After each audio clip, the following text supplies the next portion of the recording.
Shri Shiv Shankara देवने, Shri Shiv Shankara देवने.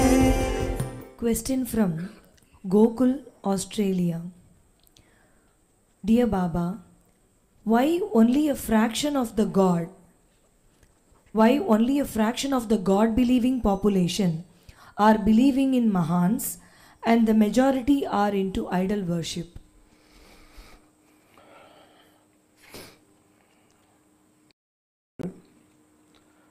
See their mirror reflection in other things. ஒரு தண்ணியில் இல்லை கண்ணாடியில் ஒரு ஆள் பார்த்தா அவனை தான் பார்ப்பான். அந்த மாதிரி இந்த உலகத்தில் இருக்கக்கூடிய எல்லாத்துலேயும் அவனை தான் பார்க்குறான். ஸோ ஒவ்வொரு மனிதனும் தன்னை வைத்துக்கொண்டு இந்த உலகத்தை அடையாளம் தெரிந்து கொள்வதற்கான முயற்சியில் ஈடுபடுகிறான். அதனால் அவன் எவ்வளோ உயர்ந்திருக்கானோ அவ்வளோதான் இந்த உலகத்தை அவனால் புரிஞ்சிக்க முடியும். வெள்ளத்தனையது மலர் நீட்டம், மாந்தரதம் உள்ளத்தனையது உயர்வு. எவ்வளோ தண்ணி உயரமாக இருக்கோ அவ்வளோதான் தாமரை மேலே வரும். அந்த மாதிரி மனிதர்கள் எவ்வளோ உயர்ந்த எண்ணங்களை வச்சுட்ருக்காங்களோ அவ்வளோ உயர்ந்த மாதிரி. இவங்களுக்கு என்ன ப்ராப்ளம்னா, தே அட்ரிபியூட். இப்போ இவன் சாப்பிட்றான், இவன் குளிக்கிறான், இவன் ட்ரெஸ் பண்ணுறான், அதை வச்சுக்கிட்டு அந்த அளவுகோல்கள் தான் அவனுக்கு தெரியும். அதனால் சாமி என்ன சாப்பிட்றாரு, எப்படி ட்ரெஸ் பண்ணியிருக்காரு, அவர் தாடி வச்சுருக்காரா, காவி கட்டியிருக்காரா, அந்த கிராப்பு வர்றாரா, இப்படி தான் இவங்க டைம் வேஸ்ட் பண்ணிக்கிறாங்க.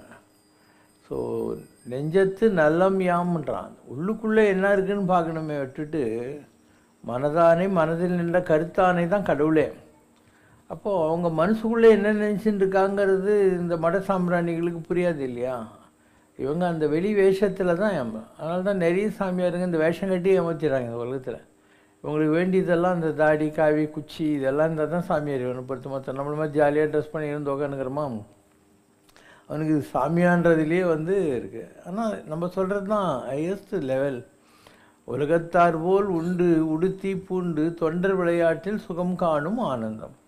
ஜனங்களை மாதிரியே சாப்பிட்ணும், அவங்கள மாதிரி ட்ரெஸ் பண்ணணும், அவங்க பாஷையை பேசணும், அவங்களுக்கு நம்ம சர்வீஸ் பண்ணிகிட்ருக்கோம். இதுதான் ஹையஸ்ட் லெவல். அப்போது தாய்மானவர் சொல்கிறார், எக்கோலம் கொண்டால் என்ன, ஏது அவஸ்தைப்பட்டால் என்ன, முத்தன் மனம் இருக்கும் மோனத்தை.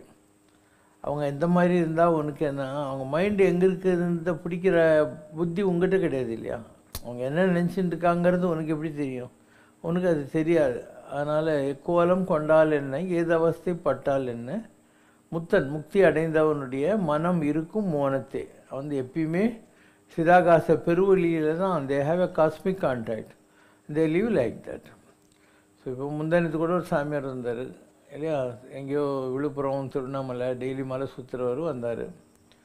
ஸோ அவர் என்ன சொல்கிறார் சிவசங்கர் பாபா பற்றி சொல்லு. பெரிய மகான் இவர். உங்கள் பாஷையில் சொல்லணும்னா நெய்வேலி இவர். மின்சாரத்தை உற்பத்தி பண்ணுற நிலை இவர். அப்படின்னா உங்களுக்குள்ள குண்டலினியை பயிற்சிக்கு சுருக்குகிற மகான் நிலை. தடுமாறி நம்மள மாதிரி நிற்கிறவர்களை கை தூக்கி விடுகிற மகான். தனக்குன்னு எதையும் எடுத்து வச்சுக்கல, இனியும் எடுத்து வச்சுக்க போகிறதில்ல. வாழ்நாள் பூரா மக்களுக்காகவே கொடுத்து கொண்டிருக்கிறார். அவர்கிட்ட இருக்கிற முன்ஜென்மம் எத்தனையோ பிறவியில் செய்த பல நூறு கோடி தவம்தான் இப்பிறவியில் முருகன் அருளால் அவர் இன்னமும் ஆட்சி செய்கிறார். அவர் கூட இருக்கிறது குருவா முருகன்தான். வேலும் மயிலும் எப்பவும் அவர் கூடவே இருக்கு. இவர் கஷ்டப்பட மாட்டார். இவருடைய முடிவு அண்ணாமலையார்கிட்ட இருக்கு. அண்ணாமலை தீபம். அவர் கடைசி காலத்தில் அண்ணாமலையாரிடம் இவர் இடம் வாங்கி அங்கேயே அவருக்கு ஜீவசமாதி கிடைக்கும். இவர் நிறைய சாதிப்பார். சித்தர் என்ன சாதிக்கணும்? மக்களின் அஞ்ஞானத்தை நீக்கி மெய்ஞானத்தை கொடுக்கணும். மகான்கள் சாதிப்பதில்லை, மனிதன்தான் சாதிப்பான். நான் ஏழ்மையாயிருந்தேன், இப்போ இத்தனை கோடி சம்பாதித்தேன், இப்படியெல்லாம் படிச்சிருக்கேன் என்றெல்லாம் சொல்லலாம். இவரெல்லாம் ஞானி, மகான், சித்த புருஷர்கள். இவர்களெல்லாம் என்ன சாதிக்கிறதுன்னு நினைக்கிறீங்க? ஒன்றும் இல்லை. மக்களுடைய அஞ்ஞானத்தை நீக்கி மெய்ஞானத்தை கொடுக்கிறவங்க. தனக்கு எந்த தேவையும் இல்லாமல் அடுத்தவங்க தேவையை பூர்த்தி பண்ணுறவங்க. தனக்குன்னு ஒரு இருப்பிடத்தை வச்சுக்கிறது கிடையாது. இருப்பிடம் இருந்தாவே அவன் மனித இனத்தை சார்ந்தவன். மகானாக மாற முடியாது. இவர் மனம் போன போக்கிலே போகிறவங்க. திடீர்னு இங்கே இருப்பாங்க, திடீர்னு எங்கேயாவது கோயில் சுற்றுவாங்க. யாராவது கொடுத்தாங்கன்னா அதை அவங்க பேரிலேயே சேவை பண்ணிட்டு போயிடுவாங்க. தனக்குன்னு எதையும் வச்சுக்க மாட்டாங்க. அப்படியே மக்கள் இருந்தா கூட அவங்களுக்காக அந்த வீட்டில் சேவை பண்ணிக்கிட்டு சாப்பாடு போட்டுக்கொண்டு ஜாலியாக இருக்கிறவங்க. தனக்குன்னு மூட்டை கட்டிக்க மாட்டாங்க. இது ஒரு பெரிய நிலை. இந்த பிறவி அண்ணாமலையார்கிட்ட ஜோதி வடிவில் சேஷாத்ரி சாமியுடைய மறு அவதாரம் அவர். அங்க அன்னைக்கு பார்த்தேன், சொல்லிட்டேன், அங்கேயே இப்படித்தான் நீங்கன்னு. அதனால் இதெல்லாம் அவருக்கு கஷ்டம் கிடையாது. லாப நஷ்டம் பார்க்கிற ஆள் மகான் கிடையாது. இதை நீங்க புரிஞ்சுக்கணும். வெறும் லாப நஷ்டம் பார்க்கிறது மனித இனம். லாபத்தையும் நஷ்டத்தையும் மனிதர்கிட்டேருந்து எடுத்துட்டு அவங்க ஆன்மாக்கு தன் ஆன்மா கொடுக்கிறார். சித்த யோகி அவர். எத்தனையோ பிறவியில் செஞ்ச கர்மா ராமர் போலன்னு வச்சுக்கோங்க. ராமர் காட்டுக்கு வரணும், சீதையை ராவணன் தூக்கணும் என்பது வினை. அவர் கடவுள்தானே. மனைவியை ஒருத்தன் தூக்குவரான்னா அவருக்கு தெரியாதா? அப்போ மனைவியை காப்பாற்றி இருக்கலாம் இல்லையா? ஏன் தூக்க விட்டு வேடிக்கை பார்த்தார் ராமர்? யோசிக்கணும் அங்கதான். அப்போ மனித பிறவி யார் எடுத்தாலும் வினையினால் வருவதிலிருந்து தப்பிக்க முடியாதுன்னு அர்த்தம். எப்போ மாறுதல் வரும்னா, ராமர் கடும் தவத்தில் இருக்கும்போது ஹனுமாரை தோற்றுவிக்கிறார் சிவபெருமான். அனுமான் போய் கரைப்படியாத சீதையை கண்டு வந்து சொல்கிறார். அதுபோல இவருக்கு இப்போ ஒரு விஷயத்தை பண்ணி கொடுத்திருக்கிறார் முருகர். நல்ல நிலை கிடைத்து பெரு வாழ்வு வளர்ச்சி பழைய நிலைக்கு வந்து விடுவார். நீண்ட நாள் இருப்பார். 25 ஆண்டுகள் கடுமையாக இவர் எதையெல்லாம் சாதிக்க வந்தாரோ அதையெல்லாம் மக்களுக்கு செயல்பாடுதலுக்கு கொடுத்துட்டு போவார். இப்போ 2-3 நாளைக்கு முன்னால் அவன் சொன்னது இந்த மாதிரி 1984ன்னு சொல்லிக்கிட்டே இருக்காங்க. ஒரு ஆள் நாகர்கோயில் பக்கத்தில் பெரிய மகான், இப்போ இருக்காரான்னு கூட எனக்கு தெரியாது. தெய்வ செயல்புறம். ஊர் பேர் தெய்வ செயல்புரம். முத்துசாமியார். தேவலோகத்து 18 சித்தர்களும் உனக்கு அருள் புரிய வந்திருக்கின்றனர். உன்னை ஒரு சித்தனாக்கி அருள் சக்தி கொடுத்து ஆசியளிக்க அன்னப்பறவை மீது அன்னை சக்தி வந்திருக்கிறாள். அவளது அருள் பிள்ளை நீர். சிறுவயதில் தன்னை மீறிய ஆச்சரியப்படும் நிலையில் அருள் வழங்கும் சக்தி இருக்கு. ஏழுமலையான் சன்னிதானத்தில் இருந்து ஸ்வஸ்திக் சுடர் வெளிச்சம் உன் கரத்திலிருந்து சுரக்கும் சக்தி இருக்கு. சர்வ சக்தியும் உள்ள இந்த அருள் பிள்ளைக்கு மகேஸ்வரன் அருள் சக்தி உண்டு. கொங்கண முனிவரின் அருள் சக்தியால் நவ திருப்பதிகளையும் தன் பூஜை அறையிலேயே ஜோதி ரூபத்தில் தரிசிக்கலாம். கன்னியாகுமரி மாயம்மா ரூபத்தில் பகவதியின் தரிசனம் இங்கே கிடைக்கும். ஐயப்பன் தன் கூட்டுக்குள் இறங்கி சொல்ல வைக்கும். மறு ஜென்மம் கிடையாது. பின்பு தேவலோகத்தில் அருட்பணி செய்யும் பாக்கியம் இருக்கு. சித்தர் இருக்கும் இடத்தை பற்றியெல்லாம் சிந்திக்க வைக்கும் சக்தி இருக்கு. கொங்கண முனிவரின் அருள் சக்தியால் தன் இச்சையை நிறைவேற்றும் சக்தி இருக்கு. பக்கத்தில் இங்கே சீனிவாசன் ஒருத்தர் கோடம்பாக்கத்தில் இருந்தார்.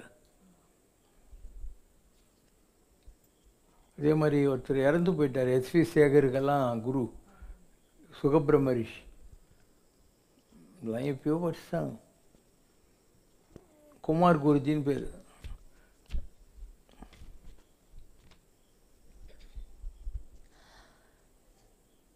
பதினான்கு 11/1992. லக்ஷ்மி நாராயணன் அடியது வருடி சுகமுனி நானும் செப்பிடும் மொழியுது மார்க்கண்டேயனுக்காய். நாமமது சிவசங்கரனாய் கொண்டவன். காலமது தன்னில் அழியா நிலையது கண்டோன். கண்டதடா ஞானம் தனம் தன்னால் தன்னைத்தானே உணர்ந்தான். வனமது தன்னில் கொண்டிட்ட தியானமதும் யோகம் தன்னில் சூக்ஷ்ம வித்தையினை பாலகனும் அறிவானன்றோ. முற்பிறப்பில் கொண்டிட்ட தேவநிலை தன்னில் சிவனிடத்து சீடனாய் வீரபாகுவாய் இருந்து சேவை புரிந்திட்ட நிலையன்றோ. 2ஆம் பிறவியிலும் தேவனவன் சித்தாதி சித்தனின் நிலையாய் தானும் கொண்டிட்ட காலமதில் மூவுலகும் கண்டான் இவனன்றோ. நடந்திட்ட பாதை கல்லது தன்னும் முள்ளது தன்னும் தானுமாய் நடந்தான். தன் பாதையது தன்னும் தான் முன்பு பாதம் பதித்து வந்த பாதை தானும் நோக்கியே கொண்டிட்டான் ஞானம். தன்னைத்தானும் உணர்ந்தான் வனமதில் கொண்டிட்ட யோக நிலையிலே. பிறவி பயனாம் பாலகனுக்கு மறுபிறவி இனி இல்லை என்பேன். இல்வாழ்க்கை தன்னில் கொள்ளும் சுகமது இல்லான் என்பேன். தனது மனது ஒப்பா நிலையாய் இல்வாழ்வு இருக்கும் நிலையதாய்க் கொண்டான். தன்னில் தன்னும் தானும் இவன் அறிந்திட காலமது தன்னில் கண்ணடிய தேயமதில் சித்தனவன் வாரிசாய் இவன் இருந்திட முற்கூறாய் காணும் நிலையதில் இருந்தான். யாரும் காணா ஞானமது இவன் கொண்டிடும் நிலையதும் வந்திடும் என்பேன். முற்கரும கூறது இவன் அகற்ற தானம் தருமம் இன்னும் சிறிது பேணவே வேண்டும் என்பேன். தானும் அறிந்தே பெற்றிடும் ஒளியது தன்னில் யாரும் காணா நிலைதனை இவன் காண்பான் என்பேன். ஆரண்யமதில் இவன் கொண்டிட்ட தவத்தால் கண்டான் சூக்ஷ்ம விதியறிந்தே ஆங்கே ஞான வழி ஈசனும் செப்பிய மொழியால் தெய்வக்கலையாம் தோன்றிடும் அச்சரம் இவனும் காண்பான் அன்றோ காலமதில் கோலமடா. குடும்ப மாயை சுகம் போகம் மாயை செயலதன் சூக்ஷ்மங்கள் அவனே அறிவான். மாயையால் கண்டிட்ட குடும்பம் அது கூடுவிட்டு உயிரது சென்றிடும் காலம் தானாய் சென்றிடுமடா. உனது ஞான நிலை இக்காலம் தேவனாய் கொண்டாய். இரு தவமாய் கொண்டிட்ட நிலையால் கண்டிடுவாய் ஒளிக்கீற்றை என்பேன். வந்திடும் காலமதில் பரசுராம க்ஷேத்திரத்தில் கண்ணடிய தேயமது தன்னில் உனக்கு கிட்டிடுமே. வெள்ளை வயலாய் தானும் காணும் நின்றிட்ட இடம் அது தன்னில் தேளது மாதத்தில் கண்டிடும் முழுமதி நாளன்று 20 ஜாமத்தில் நீயும் அறிந்திடக் காண்பாய் பாலகனே. உனது க்ஷேத்திரம் அதுவும் தன்னிடத்து கொண்ட பரசுராம க்ஷேத்திரத்தில் காண்பாய். சுபம். கர்நாடகாவில் இந்த இதெல்லாம் இருக்கு இல்லையா, பெல்லாரி அந்த மாதிரி, அதுக்கிட்ட சண்டூர் குமாரசாமி கோயில்னு ஒன்று இருக்கு. அது ஃபுல்லாக விபூதியாக இருக்கும், அந்த இடம் பூரா வந்து விபூதி. ஸோ அந்த சண்டூர் குமாரசாமி கோயிலில் நான் போயிருக்கேன், அங்கே தங்கியிருக்கேன். காட்டுக்கு நடுவில் இருக்கும். நாங்கள்லாம் போன போது ரொம்ப கஷ்டம். இப்போ ஓரளவுக்கு ஜீப்புங்கெல்லாம் போயின்னு வந்துடுது, மைன்ஸுக்கு போகிற ஜீப்பெல்லாம் போகுது. அந்த மெயின் ரோட்லேருந்து தனியாக ரோடு போட்டாங்க லாரிங்கெல்லாம் போகிறதுக்கு. இங்கே கொஞ்சம் இறங்கி போனால் கோயில் வந்துடும். ஸோ அங்கே தினம் மேலே படுத்துக்கின்னு கோயிலில் கொஞ்சம் ரசம் சாதம் கொடுப்பாங்க டெய்லி. சாப்பிட்டு 9 முருகருடைய க்ஷேத்திரம் அங்கே இருக்குது. காட்டுக்குள்ளே ஒவ்வொன்றுத்துக்கும் ஒவ்வொரு டைரெக்ஷனில் போயிட்டு வரணும். அப்படிலாம் பயங்கரமாக ஒரு காலத்தில் பாடுபட்டு தான் இந்த நிலைகளெல்லாம் தொட முடியுது, விளையாட்டு கிடையாது. இப்போ அதில் சொன்னாங்க இல்லையா, கர்நாடகா வரணும், அதெல்லாம் அந்த இடம் சண்டூர் குமாரசாமி கோயில்னு பேர். ஸோ எவ்வளோ விஷயங்கள் இருக்குது நமக்கு. இப்போ நான் சண்டூர் குமாரசாமி கோயிலில் போனீங்கன்னா ஒரு பாதாள லிங்கம் இருக்கும், அதுக்கு பக்கத்தில் ஒரு முருகர் வெளியில் ஒரு தனி கோயில் இருக்கும் முருகருக்கு, அதுக்கு பக்கத்தில் பராசக்திக்கு ஒரு கோயில் இருக்கும். ரொம்ப 2500-2000 வருஷம் இந்த சாளுக்கியர்கள் அந்த மாதிரிலாம் அதுக்கு முன்னாடி இருக்கிற காலத்தில் உட்காந்துன்னு இருக்கும். இப்படி போகாத இடம் கிடையாது, எல்லா இடத்துக்கும் போயிருக்கேன். ஆதிசங்கரர் ஸ்ரீசைலத்தில் ஒரு இடத்துல தவம் பண்ணியிருக்கார், பஞ்சதரணின்னு பேர். அங்கே தண்ணி 5 கொட்டின்னு இருக்கும், அங்கே போய் பண்ணியிருக்கேன். காட்டுக்குள்ளே பிரம்மா பூஜை பண்ண சிவலிங்கம் இருக்குது, அங்கே போய் பண்ணியிருக்கேன்.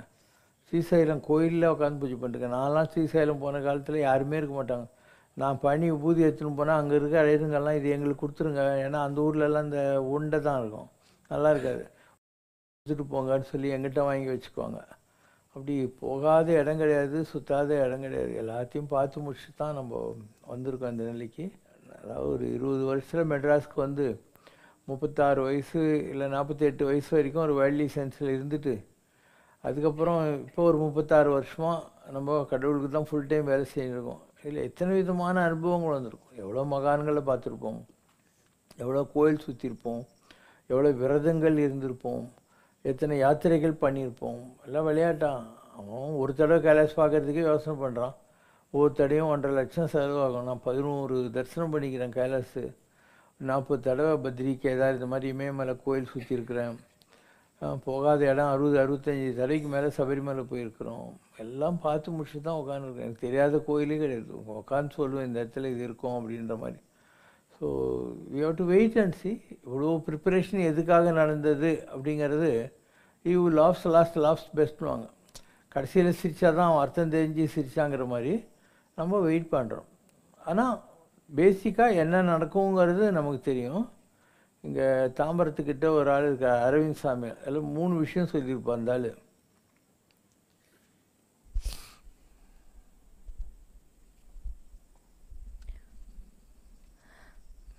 தேவர்கள் சித்தர்கள் எல்லாம் வந்து பார்ப்பாங்க, காட்சி கொடுப்பாங்கன்னு இருக்கு. இவருடைய தவநிலையின் பலனாக தவம் இருந்து வரம் வாங்கினாங்க இல்லையா? அந்த வார்த்தையின் அர்த்தம் என்னன்னா, புராணத்தில் படிக்கலையா, தவம் இருந்தான் ராவணன், சிவன் காட்சி கொடுத்தாரு, வரம் பெற்றான் அப்படின்னு. அந்த மாதிரி இவர் வரம் வாங்குவார். 86 வயது வரை கவலை இல்லை. ஒரு கண்டத்திலிருந்து மீண்டுடுவார். அப்புறம் 10-12 வருஷம் இருப்பார். ஏதோ ஒரு அவதாரம் இருக்கு. அவதாரத்தினுடைய நிலை, தெய்வமோ சித்தரோ தேவரோ ஏதோ ஒரு அவதாரம். இவருக்கு இந்த பிறப்பு, அதுக்கு ஒரு சரீரம், அந்த சரீரத்தில் இவர் இருக்கார். அது எல்லாமே தெரிய வரும். இவர் யாரு என்னங்கிறத இவர் தன் சீடருக்கோ தன் சார்ந்த யாருக்கோ தன் கருத்துக்களை சொல்லிட்டு தன்னுடைய அடுத்த நிலைக்கு போவார். இவருக்கு இந்த பிறப்பு ஜீவசமாதி. அது எப்பங்கிறது அவருக்கே தெரியும். அது அவர் முடிவு பண்றது தானே. அடுத்த பிறவி பயணம் என்னன்னு அவருக்கு தெரிய வரும். அதனால் அவர் ஜீவசமாதிக்கு போவார். அந்த உத்தரவு அவருக்கு கிடைக்கும். அந்த ரகசியம் அவருக்குத்தான் தெரியும். அதை நாம சொல்ல முடியாது. அந்த உத்தரவு வந்தவுடனே தானே கிளம்பிடுவார். எனக்கு ஒரு 100 இடத்துல இதெல்லாம் படிச்சிருக்காங்க. நான் போனது இல்லை. இவங்கள பசங்க யாருன்னா போனாங்க, படிச்சுன்னு வருவாங்க. ஸோ 100 இடத்துலையும் ஒரே மாதிரி தான் வரும். ரெண்டாவது வராது. ஒரு லௌகிகமாக இந்த உலகத்தில் ஏதோ வேலைக்கு போகிறது, சாப்பிட்றது, அந்த மாதிரிலாம் எனக்கு வந்ததே இல்லை. எல்லாம் சாமி சம்மந்தப்பட்டு தான் வரும். 92லேயே ஒரு ஆள் சொல்லிட்டான். இதை பார்த்து பயந்து போயிட்டேன் நான். இந்த மாதிரி ஒரு ஆள் உலகத்தில் இருக்க முடியுமா அப்படின்னு சொல்லிட்டு. சுப்பிரமணியன் இப்போ இறந்துட்டான் அந்த ஆள். அப்பயே சொல்லிட்டான் 92லேயே, இப்படி ஒரு ஆள் உலகத்தில் இருக்காரா, நம்பிக்கையே இல்லை. இந்த நேரம் நான் யாரோ வந்திருந்தாங்க எங்கிட்ட வடநாட்டிலேருந்து. அவங்க கேட்டாங்க இப்படி ஒரு ஆள் இருக்காரா, நாங்கள் போய் பார்க்கலாமான்னு. நான் சொன்னேன் எனக்கே இன்னும் அந்த நேரம் வரல அப்படின்னு சொல்லி அவங்கள டாட்ஜ் பண்ணி அனுப்பிச்சிட்டேன் அப்படின்லாம் சொன்னார். இப்போ இதெல்லாம் அந்த காலத்துலேயே வந்த விஷயங்கள் தான். Let's wait. அந்த டைம் நெருங்கிடுச்சு இல்லையா? அதாவது ஒரு வார்த்தை வரும், யாருக்கு பிராப்தம் இருக்கோ அவங்களுக்கு தான் இந்த மாதிரி விஷயங்கள் எல்லாம் புரியும். மற்றவங்கெல்லாம் ஏதோ மனுஷன் நம்பி ஏமாந்துருவாங்கன்னு. அவங்க யூஸ் பண்ணுற வார்த்தை என்னென்னா, அனலில் சுட்டா விளக்கமாகும்னு. எப்படி நெருப்பில் சுட்டு காட்டினா விளக்கம் வருது, அந்த மாதிரி யாருக்கு இந்த தகுதிகள், இதுக்கு முன்பிறவிகளில் தொடர்புகள் இருக்கோ அவங்களுக்கு தான் இந்த உயர்ந்த நிலைகளெல்லாம் புரிஞ்சிக்கிற சக்தி கிடைக்கும். மற்றவங்கெல்லாம் ஏமாந்துருவாங்க. ஏதோ சட்டு போட்டுன்னு உட்காந்துருக்காரு, வாட்சி கட்டிருக்காருன்னு ஏமாந்துருவாங்க. ஸோ யாருக்கு தகுதி இருக்கோ அவங்களுக்கு தான் இதெல்லாம் தெரியும் அப்படிங்கிற மாதிரி. கலியிலே மக்கள் நிலையிலே மாறுபாடு கொண்டு நின்றாலும் மக்களின் மன வேறுபாடு பேயாட்டம் அதுபோல் ஆடி ஆடி நின்றிட்டாலும் அலையும் ஓர் காலத்து அலைந்து ஓயும் ஓர் காலத்து ஓய்ந்து அமையும் ஓர் காலத்து அமைந்து நிற்கும் காலத்துத்தான் அருள் ஒளியை காண முடியும் என்றோம். அருள் ஒளியின் ஆனந்தத்தை நிறைவுடன் பருகிட விதி கொண்டதோர் தமக்கன்றோ அனலில் சுட்ட விளக்கமாகும். உலகது வாழ்விலே உவந்த நலன் இதுவென்றே அறிவித்து அதனதனின் பெருமைதனை தேவ ரகசியம் தனை பிரிதொரு முறை அன்றோ உரைத்திடல் வேண்டும். எண்ணம் தனை ஒரு வழி நிறையுண்டு உவந்த நிலை எனக் கண்டு ஆனந்தத்தில் நின்றால் அருள் மாலவனின் கருணைதனை காலத்தால் பெற விதியாக்கி அம்முருகனின் அருள் ஆனந்தத்தை அடையும் ஓர் பெருமை சத்தியத்தால் உளதன்றோ. பாலகனே, ஆறுமுகத்தோனின் ஆனந்த விழி தோற்றத்தை சத்தியத்தில் காண்பாய் என்று தக்க வழி ஆசிதனை தந்தோம் இன்று. இப்பயோ காகபுஜேண்டரில் வந்தது, முருகர் இவருக்கு இடும்பனையும் கடம்பனையும் காவல் வச்சிருக்காரு அப்படின்னு வரும்.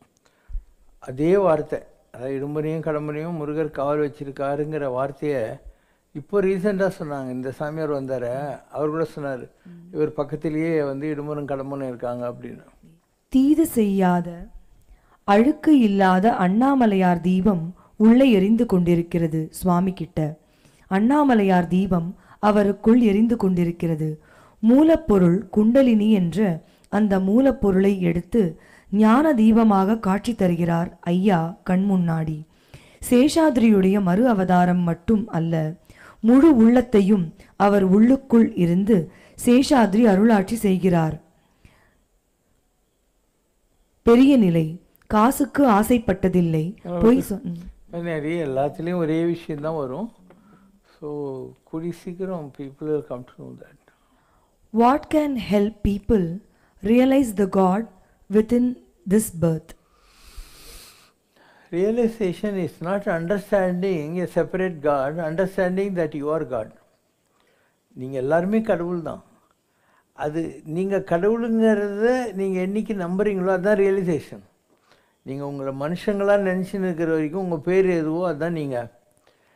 என்றைக்கு நீங்கள் அந்த கடவுள் தன்மையை புரிஞ்சிட்டிங்களோ அப்போ நீங்கள் உங்கள் பேர் முன்சாமி, ஏகாம்பரம், குப்புசாமி, கோவிந்தசாமி, இப்ராஹிம், ஜான் கிடையாது.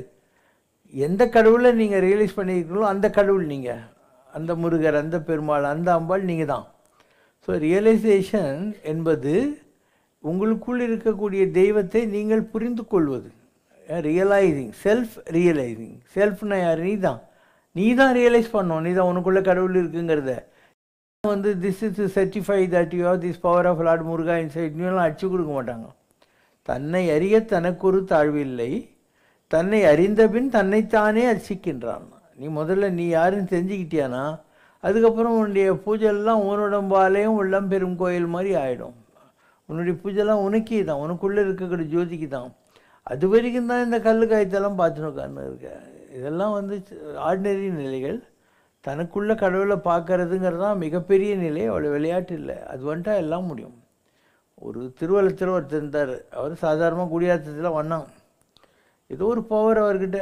அவர் பழைய பிறவி அவரது ஜனக ரிஷி. அதனால் திருவள்ளங்கோயிலுக்கு போகிறாரு. அந்த திருவள்ளங்கோயில் நீங்கள் பார்த்தீங்கன்னா நந்தி இருக்கிற இடத்துல திருவோடு தான் இருக்கும். ஏன்னா அவர் ராஜாவாக இருந்தும் திருவோடோடு இருந்தால் அந்த ஜனகர் அந்த இடத்துக்கு போகிறாரு.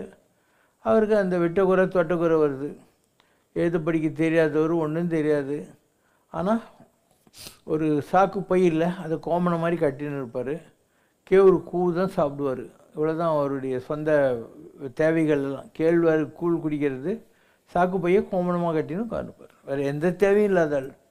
ஆனால் அவர் தான் திருவள்ளம் கோயில் எடுத்து காட்டினார். அதுக்கப்புறம் இங்கே திருத்தணி கோயிலுக்கு, திருப்பதி கோயிலுக்கு, கந்தசாமி கோயிலுக்கு எல்லாம் தேர் பண்ணி கொடுத்தார். அந்த காலத்துலேயே வெளித்தேரெல்லாம் பண்ணி கொடுத்துக்கிறார். அவர் என்ன பண்ணுவார்? நான் உங்கள் வீட்டில் சாப்பிட்றேன், எனக்கு ஒரு வெள்ளித்தட்டு 100 ரூபா கொடுக்கணும், ஒரு வெள்ளி டம்ளர் கொடுக்கணும்னு.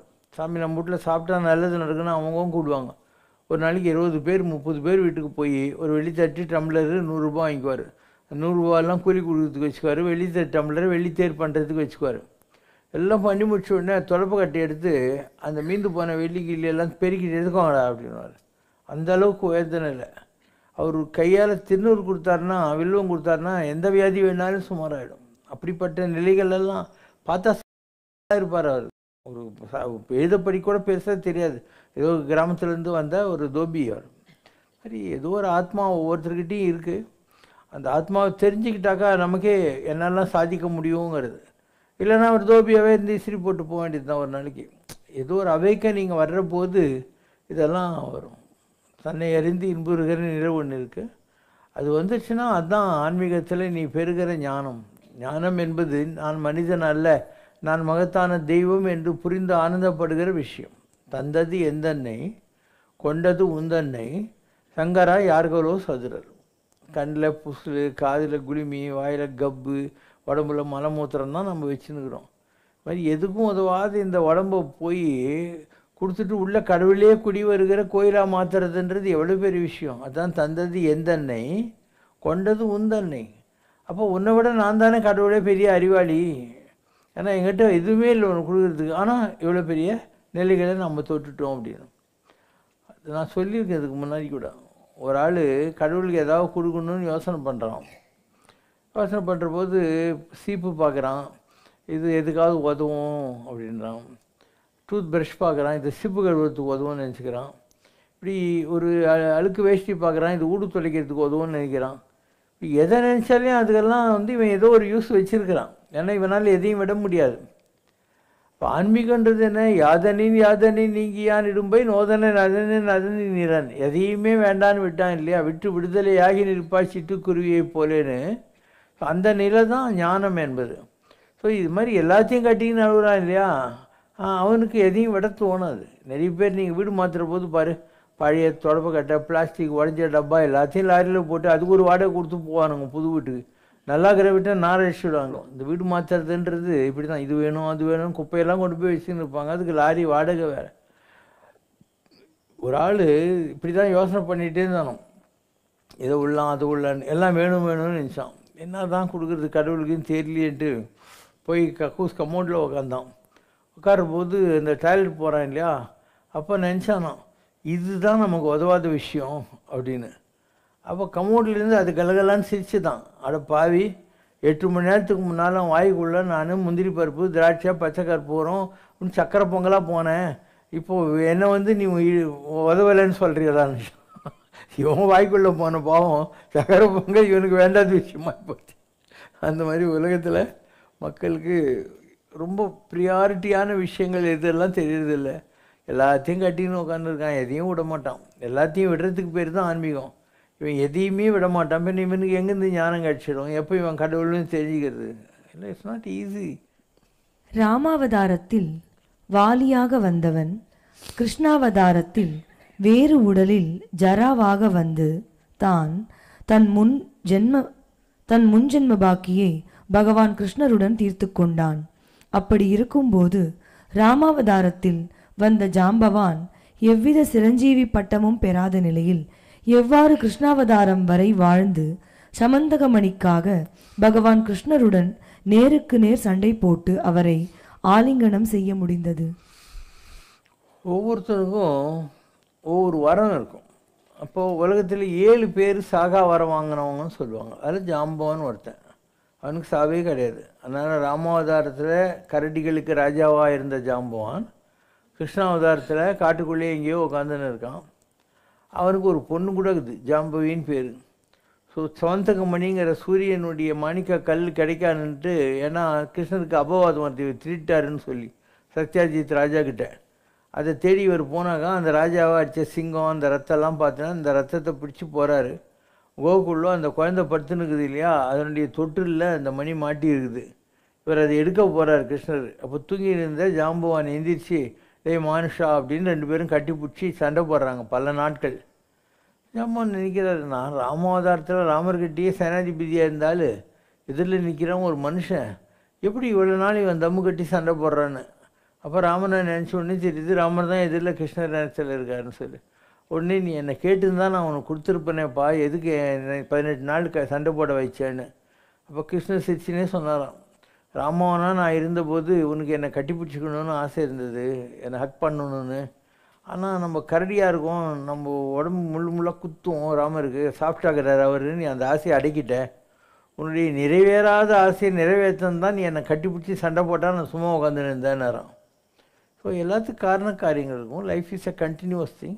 ஸோ அழியாத நிலையை அடைந்த 7 பேர் அவர் ஒருத்தர்.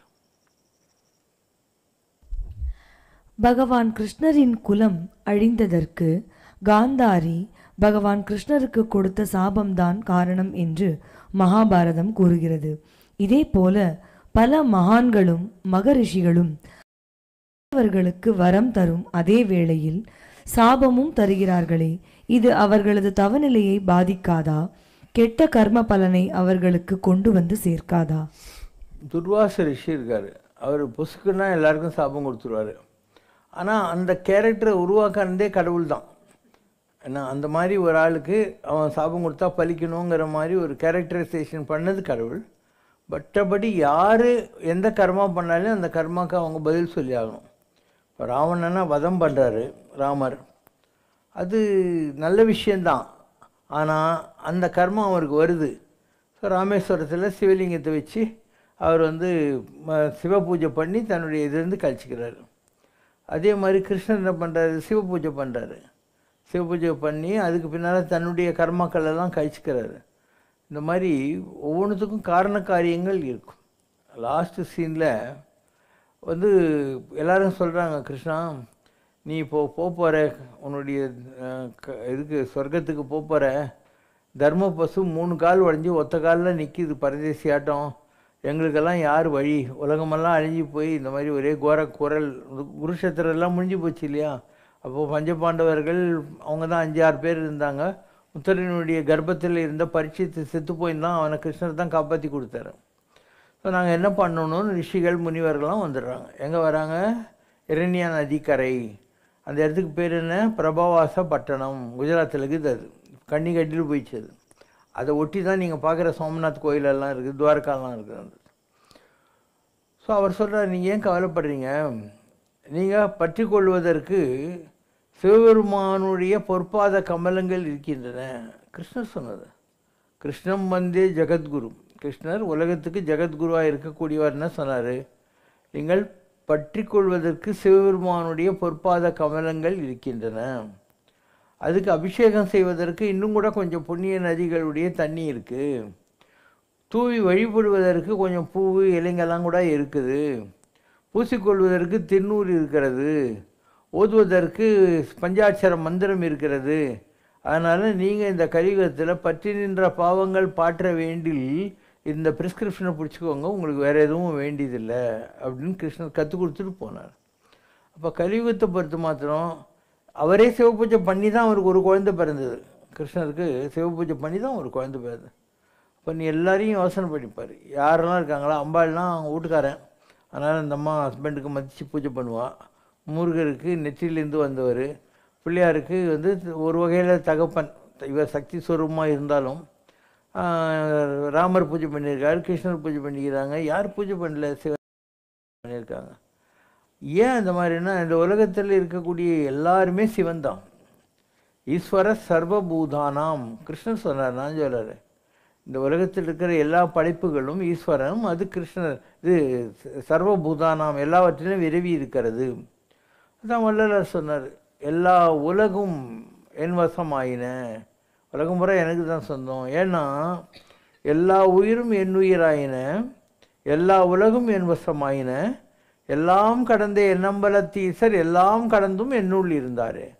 ஸோ எனக்குள்ள உனக்குள்ள எறும்பு ஜீவராசிகள் எல்லாத்துக்குள்ளேயும் அதே கடவுள் தான் இருக்கான் அப்படின்னு சொல்லுவாங்க. அப்போ சிவபெருமான் பெரிய விஷயம்ன்றது. திருஞான சம்பந்தர் இருக்கார். அவர் சமணர்களை அனல்வாதம் புனல்வாதம், நெருப்பில் நீ எழுதின கருத்தை போட்டால் அது பொசுங்காத வரணும், தண்ணியில் நீ போட்டியானா அந்த ஓலை மிதந்துக்கிட்டு வரணும். அதுதான் அனல்வாதம் புனல். அனல்னால் நெருப்பு, புனல்னால் தண்ணி. இந்த வாதத்துக்கு போகிறாரு. போகிற போது அப்பர் சுவாமி 80 வயசு சொல்கிறாரு, அப்பா சமணர்கள் ரொம்ப தந்திரம் செய்வாங்க, பில்லி சூனியெல்லாம் செஞ்சுருவாங்க, உன் ஜாதகம் நல்லா இல்லைப்பா, இப்போ போகாதப்பா அப்படின்றாரு. சொல்கிறார், என்ன தாத்தா சொல்கிறீங்க? எனக்கு ஒன்றும் ப்ராப்ளமெல்லாம் இல்லை. வேயூர் தோழி பங்கன் விடமுண்ட கண்டன் மிக நல்ல வீணை தடவி என் உளமே புகுந்ததனால் ஆசரு நல்ல நல்ல அடியாரவர்க்கு மிகவே. சிவபெருமான் டொயின் வீணை வாச்சின்னு எனக்குள்ளே உட்காந்துனுக்கிறான். ஆனால் எனக்கு என்ன கஷ்டம் வந்துடும் தில்லாக போகிறாரு. போயிட்டு தன் கருத்தை எழுதி போடுறாரு. நெருப்புலேயும் வருது, தண்ணிலையும் மிதந்து வருது. அதை எடுத்துன்னு கெலிச்சிட்றாரு இல்லையா, அனல் புனல் வாரத்தில் நேராக வர்றார். தாத்தா நீங்கள் இன்னும் பயங்காட்டினீங்களே பாருங்க, நான் அவங்களெல்லாம் வென்று விட்டு வந்திருக்கிறேன் அப்படின்னு. அந்த ஓலையில் என்ன எழுதியிருந்தார்? வாழ்க அந்தனர், ஐருங்கெல்லாம் நல்லாகட்டும். எதுக்கு ஐருங்க நல்லாகணும்? மொழியாடு நாயுடுலாம் அவருக்கு பிடிக்காது. அப்படி இல்லை, அவங்க வேதம் ஊதுறாங்க. கற்றாங்கே எரிவு ஊம்பி அந்தனர் வாழ்த்தில்லை, வேதங்களை கற்று சர்வோஜனு சுகினு போந்து என்று மக்கள் நல்லா இருக்கணுங்கிறதுக்காக அவங்க வக்கீல் வேலை செய்கிறாங்க. அதனால் வாழ்க அந்தனர். அதுக்கப்புறம் வானவர் தேவர்கள். அதுக்கப்புறம் ஆனினம்னார், பசுமாடு கண்ணுக்குட்டினார். ஏன் குதிரை கோழியெல்லாம் அவருக்கு பிடிக்காதுன்னா அப்படி இல்லை, அந்த பசுமாடு தான் யாகத்துக்கு வேண்டிய வரட்டி, அதை க்ளீன் பண்ணுறதுக்குள்ள கோமியம், சாணி, அதுக்கப்புறம் அந்த பால், தயிர், நெய்யெல்லாம் கொடுக்குது. அதனால் யாகம் நல்லா இருக்கணும். நற்றவ வேள்வி மல்க, இந்த உலகம் நல்லா இருக்கணும்னா எல்லா இடத்துலையும் யாகம் நடக்கணும் அப்படின்னு அர்த்தம். அதனால் வாழ்க அந்தனர் வானவர் ஆனினம், அரண் நாமமே சூழ்க, வையம் கலிதுய தீர்கவே. எங்கேயும் சிவனுடைய பேர் ஒலிக்கட்டும், இந்த கலியுகத்தில் கஷ்டங்கள்லேருந்து மக்களெல்லாம் காப்பாற்றப்படுவார்கள் அப்படின்னு அர்த்தம் இருக்குது. ஸோ எவ்வளோ நிகழ்ச்சிகள் கலியுகத்தில் கூட நடந்துக்கிட்டா இருக்குது. ஒரு வெள்ளைக்கார பொம்பளை, அவங்க ஹஸ்பண்ட் ஆப்கானிஸ்தானத்தில் ஒரு வாருக்கு போயிட்டான். அவளுக்கு ஹஸ்பண்டை பற்றி நியூஸே வரல, பல மாதம் ஆகிப்போச்சு. இவோ ரொம்ப வருத்தத்தில் இருக்கிறாளா. அப்போ ஒரு மலை மேலே ஏதோ கோயில் மாதிரி தெரியுது. அங்கே இருக்கிறவங்க சொன்னாங்க, இது சிவன் கோயில், நீங்கள் உங்கள் ஹஸ்பண்டுக்காக போய் வேண்டிக்கோங்க அப்படின்னு. இவ கஷ்டப்பட்டு மலை மேலே ஏறி போய் சிவன் கிட்டே ஹஸ்பண்ட் நல்லா வந்து சேரணும்னு வேண்டிக்கிறான். ஒரு ஃபியூ டேஸில் அவங்க ஹஸ்பண்ட் வந்துட்டான். வந்து சொல்கிறான், நான் இத்தனாம் தேதி இந்த டைமுக்கு சாக இருந்தேன், ஆனால் ஏதோ ஒரு அதிசயம் வந்து ஒரு ஆள் ஒரு ஜட முடியெல்லாம் வச்சுக்கின்னுட்டு கையில் சூலத்தோடு என்னை காப்பாற்றிட்டாரு, இல்லைனா அவங்க கொண்டுப்பாங்க எதிரிங்க அப்படின்னு. இவன் எந்த நேரத்தில் சாமி கும்பிட்டாலோ அதே நேரத்தில் சிவனை அங்கே போய் காப்பாற்றிருக்காரு அந்த பொம்பளைய. இப்படி யாரெல்லாம் நம்பினாங்களோ அவங்க வாழ்க்கையிலெல்லாம் கடவுள் ப்ரூவ் பண்ணி காமிச்சிருக்காரு. என்னை நம்பினா வேஸ்ட் இல்லை அப்படிங்கிறத எல்லா இன்சிடெண்ட்லேயும் ப்ரூவ் பண்ணி காமிச்சிருக்காரு. ஸோ அவங்கவுங்க நம்பிக்கை தான். அவரவர் தத்தமது அறிவகை சென்று அடைய நின்றனர். அவங்கவுங்களுக்கு ஒரு அறிவு இருக்குது. அந்த அறிவை பயன்படுத்தி அவங்கவுங்க ஆண்டவனை தெரிஞ்சிக்க வேண்டும். கட்டி கொடுத்த சாப்பாடு உதவாது. 8 மணி நேரம் கழிச்சா அது ஊசிப்படும். அதனால் நீ சமைக்கிற வித்தியை கற்றுக்கணும், நீ சாமி கும்பிடணும், உனக்குன்னு அனுபவங்கள் வரணும். அந்த மாதிரி வந்தாக்கா உனக்கு கடவுள் புரிஞ்சிடும். யாரோ சொல்கிறதெல்லாம் வச்சு நீ கடவுளை நம்புறனாக்கா இந்த சாமி இல்லைன்னா இன்னொரு சாமி மாறிக்கினே இருக்கும், உன்னுடைய எண்ணம் மாறினே இருக்கும். ஒரு பிறவியில் நாயாய் பிறந்து மறுபிறவியில் காசி மகாராஜாவின் மகளாக பிறந்த அந்த இளவரசி தன் தந்தையிடம், நான் வேறு யாருடைய வாழ்க்கைக்கும் உரியவள் அல்ல, திருவிடைமருதூரில் மேல கோபுரவாசலில் எழுந்தருளியுள்ள தவசிரேஷ்டருக்கே உரியவள் என்று கூறியிருக்கிறாள். பத்ரகிரியாருக்கே தான் உரியவள் என்று மனதளவில் சொந்தம் கொண்டாடும் அந்த காசி இளவரசி இந்த உலக வாழ்க்கையின் மீது பற்றுடன் தானே இந்த பூமிக்கு வந்திருக்கிறாள். அப்படி லௌகீக ஆசையோடு வந்த அந்த இளவரசிக்கு திருவிடைமருதூர் ஈசன் எவ்வாறு முக்தி அளித்தார்? ஓயாமல் சிவ பூஜை செய்து உண்பார். யார் திருவண்ணாமலை இருக்கிறவங்க நல்லா பூஜை பண்ணுவாங்க சிவனுக்கு. அந்த சேடத்தை ஒன்றும் ஒரு நாயாய் பிறந்தலேனே சோனாபுரி நாட்டினிலேன்னு ஒரு பாட்டுக்குது. சோனாபுரின்னா தங்க மலையாக இருந்துச்சான் ஒரு காலத்தில் திருவண்ணாமலை. அதனால் சோனாபுரின்னா திருவண்ணாமலையில் நான் ஓயாமல் சிவ பூஜை செய்கிற பக்தர்களுடைய எச்சரியை சாப்பிட்ற நாயாக பிறந்துருந்தால் நல்லாயிருக்கும்னு அர்த்தம். அப்போ பத்ரகிரியார் ஒரு ராஜாவாக இருந்தவர். பட்டினத்தாரால் கவரப்பட்டு எல்லாத்தையும் விட்டு அவர் திருவிடைமருதூர் கோயிலில் வெயிட்டிங்கில் இருக்கிறார் ஞானத்துக்காக. அப்போது ரொம்ப வருஷம் கழித்து பட்டினத்தார் எல்லா ஊரும் கோயிலெல்லாம் சுற்றிட்டு சேர்றாரு. நீ இங்கே இரு, நான் அந்த பக்கங்கிறேன், நான் இவர் ஒரு கோபுரத்தில் கண்டு அவர் கொண்டுங்க. பத்ரகிரியார் பக்கத்தில் ஒரு நாய் இருக்கும். இவர் சாப்பிட்டதெல்லாம் கொஞ்சம் கொஞ்சம் அதுக்கு போட்டுன்னே இருப்பார். ஒரு நாள் இவரை சோதிக்கிறதுக்காக ஒரு அந்தனர் வடிவத்தில் சிவன் பெருமான் வந்திருக்கலாம். அப்போ அவர் இவர்கிட்ட வர்ற, சாமி அந்த கோபுரத்தில் இருக்கிறார் பெரியவர், அவர்கிட்ட நான் போய் சாப்பாடு, சாமிப்பா என்கிட்ட என்ன இருக்குது, ஒரு குடும்பஸ்தான் அந்த கேட்டில் மேலே கோபுரத்தில் உட்காந்துக்கிறான், அவனை போய் பாருன்னு. இவர் என்ன எதுக்கு குடும்பஸ்தான் சொன்னார் சாமி அப்படின்னு பார்த்தா தெரியுது, அரசாங்கத்தை விட்டு ராணியை விட்டுட்டு எல்லாத்தையும் விட்டு வந்த ஆள் நாயை கட்டின்னு உட்காந்துக்கிறார் அந்த இடத்துல. அதனால் இதை தான் குடும்பஸ்தான் சொல்லிட்டார் குருன்னு அந்த வருத்தத்தில் சாப்பிட்டு இந்த திருவோடியில் அதை எடுத்து நாய் தலைமையில் போட்டால் அது செத்து போச்சு. அது வரைக்கும் முடிஞ்சு போச்சு. ஒரு 12-14 வருஷம் கழித்து ஒரு தேர் நிற்கிது. தேரில் காசிராஜா வர்றான். சாமி நான் காசிராஜா, இந்த பொண்ணு பிறந்த நாள்லேருந்து உங்கள் ஞாபகமாகவே இருக்குது, வயசு வந்த உடனே கூட்டின்னு வரணும்னு நான் கூட்டின்னு வந்துக்கிறேன். இவர் யாருமா நீன்றார். எனக்கு தெரியலையா சாமி, நான் தான் அந்த நாய் அப்படின்ச்சு. அப்போது எவ்வளோ தவம் எவ்வளோ ஞானம் இருந்திருந்தா, ஒரு நாய் எவ்வளோ புண்ணியம் இருந்திருந்தா காசி ராஜகுமாரியாக பிறக்க முடியும். புண்ணியம் இல்லாத காசி ராஜகுமாரியாக பிறந்துட முடியுமா? காசி ராஜகுமாரியாக பிறந்ததிலிருந்து திருவிடைமருதூரில் இவரை ஞாபகம் வச்சுன்னுட்டு இவரை தேடி அந்த நிலையை அடைஞ்சிட்டா இல்லையா? அந்த தவம் நாயாக இருந்து அந்த நிலையை அடைஞ்சாச்சு. அதனால் பட்டினத்தார் சொல்கிறாரு, எனக்கு நிஜமாக புரியல, ரொம்ப அதிசயமாக தாங்குதுன்னு திருவிடைமருதூர் கோயிலுக்குள்ளே கூட்டின்னு போகிறாரு.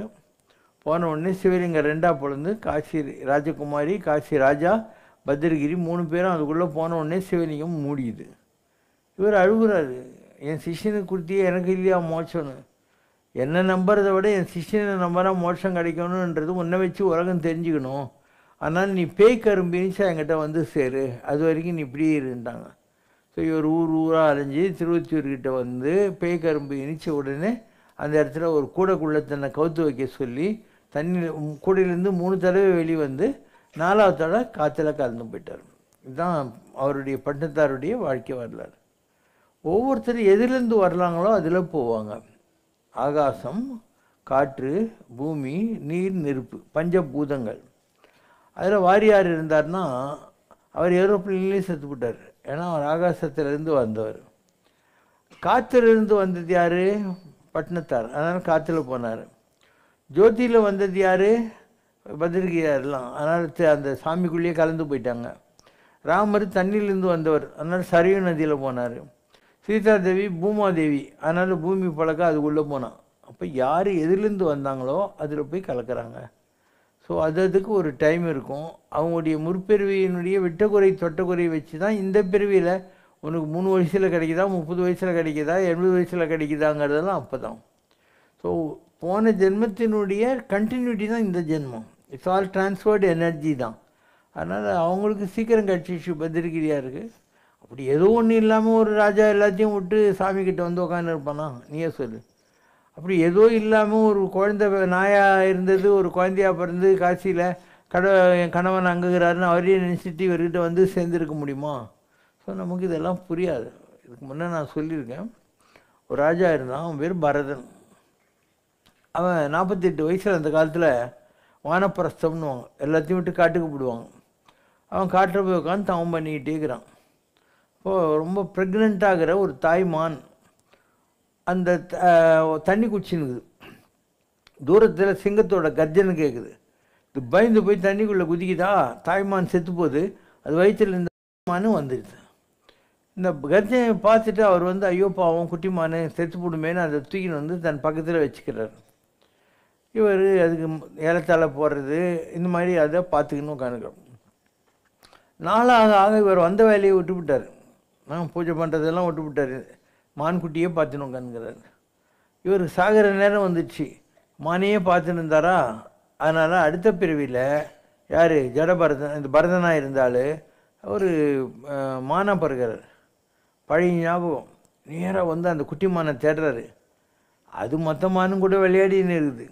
இவர் இந்த மான் குட்டியை நம்பி நான் இப்படி ஏமாந்து போயிட்டேனே அப்படின்னு சொல்லி எல்லாரும் யாகம் வளர்க்குற இடத்துல அப்படியே இந்த மான்குட்டி உட்காந்துருந்து அந்த மந்திரங்களை கேட்டு கேட்டு அப்படியே விரதத்தில் உயிர் விட்டுடுச்சு. ஆனால் அடுத்த பிறவியில் அது ஒரு விறகு வெட்டியினுடைய குடும்பத்தில் பிறகுது. அப்போ ஜடபரதன்னு பேர். ஸோ அந்த விறகு வெட்டி 12 வயசு வரைக்கும் ஊமையாகவே நடிக்கிறான். ஆனால் அவனுக்கு நல்ல பேச்செல்லாம் வரும். அவங்க பார்க்குறாங்க இது சரியான ஊமை கோட்டானாக்குதுன்னு தொத்தி விட்றாங்க. இவன் காட்டில் வந்து ஒரு மரத்தடியில் தியானத்தில் உட்காந்துக்கிறான். அந்த நாட்டினுடைய ராஜா அந்த பக்கம் போகிறான்னா அவனை 4 பேர் பல்ல தூக்குறாங்களா. ஒருத்தனுக்கு கால் கொஞ்சம் அடிபட்டுடுது.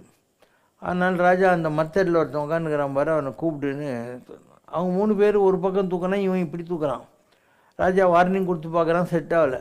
கீழே இறங்கி இவனை அடிக்கிறதுக்கு அந்த சாட்டையை எடுக்கிறான். ராஜாவை பார்த்து சிரிக்கிறான். ராஜா எதுக்குடா சிரிக்கிறேன்னா, நான் உன்னை விட பெரிய ராஜாவாக இருந்தேன், அதை நினச்சி சிரிச்சேன்னா. ராஜா சொன்னால் நான் குருவை தான் தேடின்னு இருக்கிறேன், உன் கதையை என்ன சொல்லுன்னு இவன் கதையெல்லாம் கேட்டு இவங்ககிட்ட இருந்தான்றது தான் ஜடபரதன் கதை. ஸோ உலகத்தில் என்ன நினைப்பு இருக்கோ அதுக்கேற்ற மாதிரி நாம் அடுத்த பிறவியில் நம்ம லிங்க்கை தேடிக்கிறோம். மானாக இருந்து அந்த மான்குட்டி மேலே வச்ச ஆசையினால் மானாக இருந்து உயிரை விட்டாச்சு.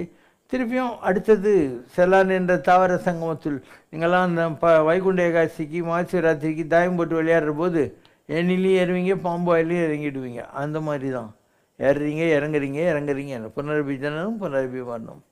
இது யார் தப்பிக்கிறானோ அவன் கேமை முடிச்சுட்டு வேடிக்கை பார்த்துட்டு போவான் மற்றவங்க ஆடுறது. ஸோ மகான்கள் அந்த நிலை தே ஒண்ட் அப் தர் கேம்ஸ். மற்றவங்க விளையாடுறத அவங்க பார்த்துன்னு இருக்காங்க. ஆனால் மற்றவங்க விளையாட்டு அவங்க தான் ஆடணும். நீ தான் உனக்கு தாயம் வர்ற வரைக்கும் 8 வர்ற வரைக்கும் 4 வர்ற வரைக்கும் நீ 98வது கட்டம் போனால் கூட தாயம் ஊந்துச்சுன்னா திருப்பியும் பாம்பு வேலை ஜாயின் தான். அதனால் இது ஒரு வாழ்க்கை என்பது ஒரு பரமபத விளையாட்டு. அது உனக்கு புரிய வைக்கிறதுக்காக தான் இந்த ஸ்னேக் அண்ட் லேடர் கேமெல்லாம் நம்ம அந்த காலத்துலேயே கண்டுபிடிச்சிட்டாங்க. சிவராத்திரிக்கு விளையாடுங்க, இதெல்லாம் தெரிஞ்சுக்கோங்கிறதுக்காக. So everything is predestined and everything is depend on your vasanas. உன்னுடைய முற்பிரிவினுடைய வாசனைகளை வைத்து கொண்டு வருது. அதனால தான் தியாகபிரம்ம என்ன சொல்வார், பண்டுரீத்தி நீ சேசின கொலுவு ஐயான்னு. முற்பிரிவிகள்னால் ஏதாவது நல்லது பண்ணியிருப்பேன், அதை வச்சு என்னை கொஞ்சம் காப்பாற்றுப்பா, உருப்பட வைப்பான்னு அர்த்தம். முருகனை பற்றி அருணகிரிநாதன் என்ன சொல்கிறாரு, நற்கரிசை ஓடக்காரன். யார் நல்ல செயல்களை செய்தாங்களோ அவங்களுக்கு இந்த பிறவி பெருங்கடலை கடக்க வைப்பதற்கு முருகன் ஓடக்காரனாக இருப்பான் அப்படின்னு அர்த்தம். ஸோ நீ எப்படியாவது முழுகாமல் இருக்கணும்னா ஒரு தண்ணியில் மூழ்கிடக்கூடாது. முழுகினா உன் தலைமையிலே கப்பல் போனாலும் உன்னை காப்பாற்ற முடியாது. கை காலை அடிச்சுட்டு லொட்டுன்னு இருக்கணும், ஹெல்ப்புன்னு கத்திக்கின்னு இருக்கணும். அப்போ யாரோ ஒருத்தன் பயணக்குள்ள பார்த்துட்டு ரெஸ்கியூ போட்டு அனுப்பிச்சி உன்னை கூட்டின்னு போவான். உனக்கு லக்கு இருந்தால் ஒரு பெரிய கப்பல்காரன் உன்னை கூட்டின்னு விடுவான். லக்கு இல்லைன்னா அந்த மீன் பிடிக்கிறதுக்கு வந்து யாராவது ஒருத்தன் வந்து உன்னை தூக்கி போட்டுன்னு போவான். இல்லையா? யாரோ ஒருத்தனுடைய ஹெல்ப் கிடைக்கும், அதை வச்சுக்கிட்டு நீ சீக்கிரம் கடவுள்கிட்ட போறியா லேட்டாக போறியான்றது. So it all depends on your power of prayers and திட வைராக்கியம். அப்படின்னா உனக்கு கப்பல்காரனே வருவான், ரெஸ்கியூ போட்டில் போய் கப்பலில் போய் டக்குன்னு போய் சேர்ந்துருவேன். இல்லைன்னா போட்டில் ஐலஸாக போட்டுன்னு 10 நாள் லேட்டாக போய் சேருவோம், அவ்வளோதான். எவ்ரி திங் இஸ், இந்த உலகத்தில் எண்ணங்கள் தான் வாழ்க்கை. மனுஷன் அப்படின்னா திங்கிங் மெஷின் அர்த்தம். மனுஷா மீன்ஸ் திங்கிங் மெஷின். உன்னுடைய எண்ணங்கள் தான் உன்னை உருவாக்குது. ஸோ எவ்வளோக்கு எவ்வளோ நீ உயர்ந்த எண்ணங்களோடு இருக்கியோ அவ்வளோ சீக்கிரம் இந்த உலகத்தை விட்டு ஓடிடுவேன். வெள்ளத்து அணையது மலர் நீட்டம், மாந்தர்தான் உள்ளத்து அணையது உயர்வு. தண்ணி எவ்வளோ ஆழங்குதோ அந்த அளவுக்கு தாமரைப்பூ கீழே போகும். அந்த மாதிரி மனிதர்கள் எவ்வளோ உயர்ந்த விஷயங்களை நினைக்கிறாங்களோ அவ்வளோ சீக்கிரம் பேக் ஆஃப் ஆவாங்க. ஸோ அதுவும் இதுவும் கம்பேர், இது கீழே போகிறது, அது மேலே போகிறது. ஸோ உனக்கு அந்த அளவுக்கு வைராக்கியம் இருந்தால் சீக்கிரம் இலை கட்டிடலாம். எல்லாருக்கும் அந்த வைராக்கியம் வந்துடுமோ? இப்போ யாரோ ஒரு சாமியார் நான் இப்போ படித்தாங்கல்ல, அவர் ஒரு கிராமத்தால் தான். அவருக்கு ஏதோ ஒரு எண்ணம், சின்ன வயசுலேயே பூண்டி மகான்கிட்ட போய்க்கிறாரு, ஞானந்துக்கிட்ட போய்க்கிறாரு, எல்லாம் தான் பண்ணியிருக்கிறாரு. ஸோ எல்லாத்தையும் விட்டு உட்காந்துக்கிறாரு. ஒரு நாளைக்கு ஒரு இட்லி தான் சாப்பிடுவாராம், அண்டு மலையை சுற்றுவாரான் டெய்லி ஒரு தடவை. சாமியாகி போயிட்டார்ல. படிப்பு இருக்கா, ஏதாவது இருக்கா? ஒன்றும் கிடையாது. ஒரு கிராமத்தால் தான். இந்த மாதிரி யாராருக்கு விட்டக்குறை தொட்டக்குறை இருக்குதோ அவங்க வருவாங்க. தேவாரம் என்ன சொல்லுது? எமை தடுத்து அடிமை கொண்டு பாரமாய பழவினை அறுத்து தன்னை நினைந்துருக தருகின்றான். ஒரு குறிப்பிட்ட நேரத்தில் கடவுள் உன்னை தடுத்தாற் கொள்வான். உன்னை முன்னுக்கு கொண்டு வராமல் வச்சுருக்கக்கூடிய கர்மாவை தீர்த்துருவான். அதுக்கப்புறம் அவனே நினச்சி தவம் பண்ணி உருகி நிற்கிற மாதிரியான ஒரு வாழ்க்கையை உனக்கு கொடுப்பான். இதுதான் ஒரு மனிதன் பெறுகிற 3 நிலைகள். So you have to wait. அதுக்கு வேறு வழியே இல்லை. இப்போ நீ பண்ணிகிட்டு இருக்கிறது தான் வழி. குடும்பத்தில் இரு, ஆஃபீஸுக்கு போ, சம்பாரி, எல்லாம் ஓகே. அட்லீஸ்ட் இந்த மாதிரி கோயில் குளம் சுற்றின்னு இருக்கணும். ஏன்னா இதெல்லாம் ஒரு இங்கே யாரும் வரமாட்டாங்க, உன்னை டிஸ்டர்ப் பண்ண மாட்டாங்க, ஃபோன் அடிக்காது, நீ ஏன் ஆஃப் பண்ணி வைக்கணும்னா. ஸோ அப்படி இருந்தால் ஏதோ கோயில் 4 விஷயம் தெரிஞ்சுக்கிறேன், ஏதோ பாட்டு பாடுறாங்க, பல்லக்கு இல்லக்கு எல்லாம் தாங்கிறது, ஏதோ கொஞ்சம் பிரசாதம் சாப்பிட்டோம். ஸோ இருக்கிறதுல இதுதான் ஒரு அதமபட்ச பரிகாரம். ஒரு ஆள் 6 மாதம் முருங்கை மரத்தடியில் இருந்தான்னா அவனுக்கு வியாதி வந்துடும். அதுக்கு வேறு நீ மருந்தெல்லாம் கொடுத்தா சுமாராகாது. 6 மாதம் முருங்கை மரத்தடி கொண்டாந்து வேப்ப மரத்தடியில் 6 மாதம் போட்டுடணும். அந்த மாதிரி நிசங்கத்துவம்ன்றது இந்த உலக வாழ்க்கை. கிரிக்கெட்டு, சினிமாக்காரங்க, அது இது இதெல்லாம். அதில் 6 மாதம் இல்லை 30 வருஷம் இருந்தவனே இன்னொரு 30 வருஷம் இந்த மாதிரி வேப்ப மரத்தடியில் போடணும். கோயில் குளம் தீர்த்தம் யாத்திரை அப்படி முடியும். அதிலே இருந்தான்னா மாயை, அதிலே செத்துப்பிடுவோம். முருங்கை மரம் காற்று அவனுக்கு வியாதி வந்துடும், செத்துப்பிடுவோம் ஒரு நாளைக்கு. அந்த மாதிரி இதுதான் வேறு வழியே இல்லை. அதனால் ஆதிசங்கர் போன்ற மகான்கள் உங்களுக்கு கொடுக்குற ப்ரிஸ்கிரிப்ஷன் என்ன? சத்சங்கத்துவே நிசங்கத்துவம், நிர்மூகத்துவம், நிர்மல தத்துவம், ஜீவன் முக்திஹி. உனக்கு ஜீவன் முக்தன்னா யார்? லிபரேட் ஆகிறேன், பாடியும் ஆத்மாவையும் பிரிக்கிறவன். அதுக்கு என்னெல்லாம் பண்ணணும்? சத்சங்கத்தை பண்ணணும். அதில் நிசங்கத்தை இதெல்லாம் வேணான்றதை தெரிஞ்சுக்குவேன். அதுக்கப்புறம் எது வேணாவோ அது மேலெல்லாம் எண்ணத்தை விடுவேன். நிர்மோகத்துவம், மோகம்னா ஆசைகள். அந்த நிர்மோகத்துவம் வந்த பின்னால் உனக்கு நிர்மல தத்துவம், மைண்டு காம் அண்ட் கம்போஸ்ட் ஆகிடும். அதுக்கு பின்னால் ஜீவன் முக்தி வரும். ஸோ அதுக்கு ஃபஸ்ட்டு ஸ்டெப்பு இதுதான், சத்சங்கம் என்று சொல்லக்கூடியது. இது இல்லாமல் யாருமே நேரடியாக வந்ததை சரித்திரம் இல்லை. ஏன்னா ஏதோ ஒரு பிகினிங் வேணும் இல்லையா? ஒரு பில்டிங் மேலே ஏறணுன்னா ஏதோ ஒரு ஏணியாவது உங்கள்கிட்ட இருக்கணும். அதுக்கு இதுதான் ஏணி, வேறு எதுவும் ஷார்ட்கட்லாம் கிடையாது. எவ்வளோ பெரிய மகானாக இருந்தாலும் அவங்க இதெல்லாம் பல பிறவிகளில் செய்கிறாங்க. ஒரு பிறவியில் செஞ்சதான் நான் சொல்ல மாட்டேன். ஒரு பரமாச்சாரியார் ஆகணும், ஒரு ராகவேந்தர் ஆகணும், ஒரு சிரடி பாபா ஆகணும், சிவசங்கர் பாபா ஆகணும்னா எவ்வளோ பிறவியில் முயற்சி செஞ்சு ஏதோ ஒரு பிறவியில் இதில் சக்ஸஸ் ஆகிடுறாங்க. அது எவ்வளோ பாக்கியம் இருந்ததோ போன பிறவியில் அதை வச்சுக்கிட்டு இந்த பிறவியில் அந்த கண்டினியூட்டி சேருது. பெரிய சப்ஜெக்ட் இது. இப்போ நீங்கள் பண்ணிகிட்ருக்கிறது ரைட்டு தான். நீங்கள் பண்ணிகிட்ருக்கிறது கரெக்டான ஸ்டெப்பு. உங்களுக்கு பிடிச்சாலையும் பிடிக்கலன்னு உங்களுக்கு இருக்கிற ஆத்மாவுக்கு இதெல்லாம் புரியுது. அதனுடைய போக்கில் உங்களை ஈர்த்துன்னு போகுது, உங்கள் நன்மைக்காக ஈர்த்துன்னு போகுது. இதை செய்யுங்க, வேறு ஒன்றும் பண்ண தேவையில்லை. அண்ணாமலை இது அண்ணாமலை, நாம் அண்ணார்ந்து பார்க்கும் மலை. இல்லை இல்லை இதற்கிடே இல்லை, இந்த அக்னி ஜுவாலை வேறெங்கும் இல்லை. அண்ணாமலை இது அண்ணாமலை, நாம் அண்ணார்ந்து பார்க்கும் மலை. எல்லா மதத்திலும் எல்லா இனத்திலும் இல்லாத வேதம் இல்லை இல்லை, இவன் வேதமலை பிரணவநாதமலை. இவன் உதித்ததும் அந்த மகேந்திரமலை. அண்ணாமலை இது அண்ணாமலை, நாம் அண்ணார்ந்து பார்க்கும் மலை. குமரகுருவான சுவாமி மலை, இவன் ஞான பழமான பழனிமலை. இருமயிலின் அழகன் இவன் மருதமலை. முருகன் மருகன் திருத்தணிகை மலை. அண்ணாமலை இது அண்ணாமலை, நாம் அண்ணார்ந்து பார்க்கும் மலை. சிவனின் நிலை இது சக்தி நிலை, அந்த இரண்டும் சேர்ந்த சிவசக்தி நிலை. சிவசக்தி நிலையில் இவன் கைலை மலை. அவனை அவனே வலம் வந்த கைலை மலை. அண்ணாமலை இது அண்ணாமலை, நாம் அண்ணார்ந்து பார்க்கும் மலை. கற்பூர ஜோதிவன் சபரிமலை, தை மகர ஜோதிவன் காத்தமலை. சங்கு சக்கரதாரிவன் ஏழுமலை, சங்கடம் எல்லாம் அகற்றும் திருவேங்கடமலை. அண்ணாமலை இது அண்ணாமலை, நாம் அண்ணார்ந்து பார்க்கும் மலை.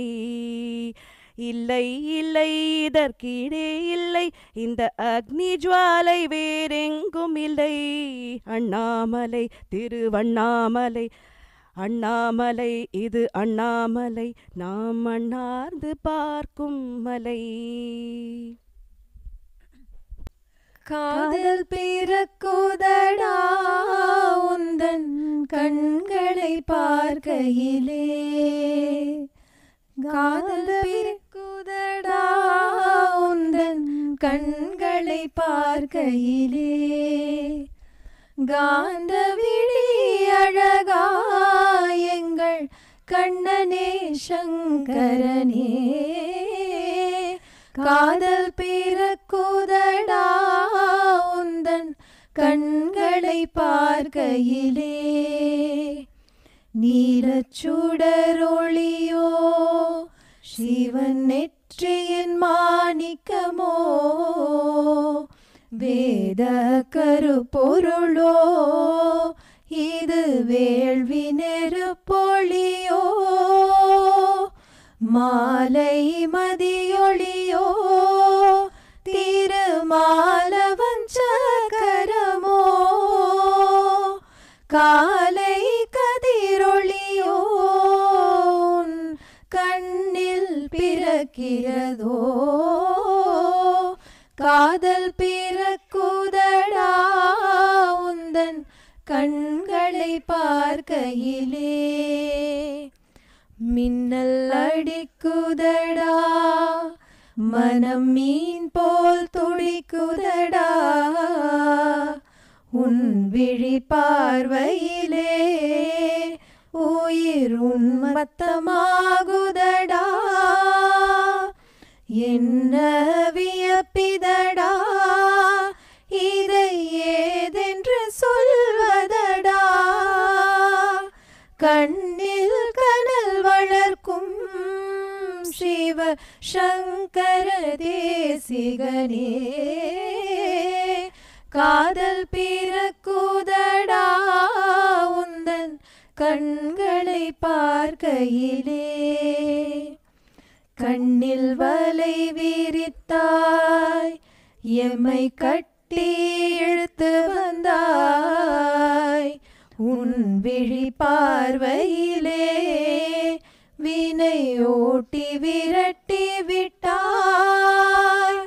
பெண் விழி ஜாலமெல்லாம் செய்யும் உன் வழி யார் அறிவார். கண் வழி புகுந்தவனே இளன் தேவனின் கண்மணியே. காதல் பிறக்குதடா உந்தன் கண்களை பார்க்கையிலே. காதல் பிறக்குதடா உந்தன் கண்களை பார்க்கையிலே. என்ன தெரிந்து விடும் உனக்கு என்ன தெரிந்து விடும், என்ன தெரிந்து விடும் உனக்கு என்ன தெரிந்து விடும், சிவசங்கரனின் வழிமுறைகள் உனக்கு என்ன தெரிந்து விடும்.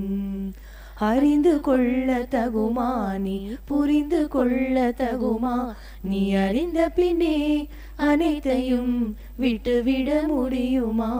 என்ன தெரிந்து விடும் உனக்கு என்ன தெரிந்து விடும், சிவசங்கரனின் வழிமுறைகள் உனக்கு என்ன தெரிந்து விடும். கண் பார்வை என்னவென்று கண்டு கொள்ள முடியுமா, குறை ஒன்றுமில்லை மறைமூர்த்தி கண்ணா, குறை ஒன்றும் இல்லை கண்ணா, குறை ஒன்றுமில்லை கோவிந்தா.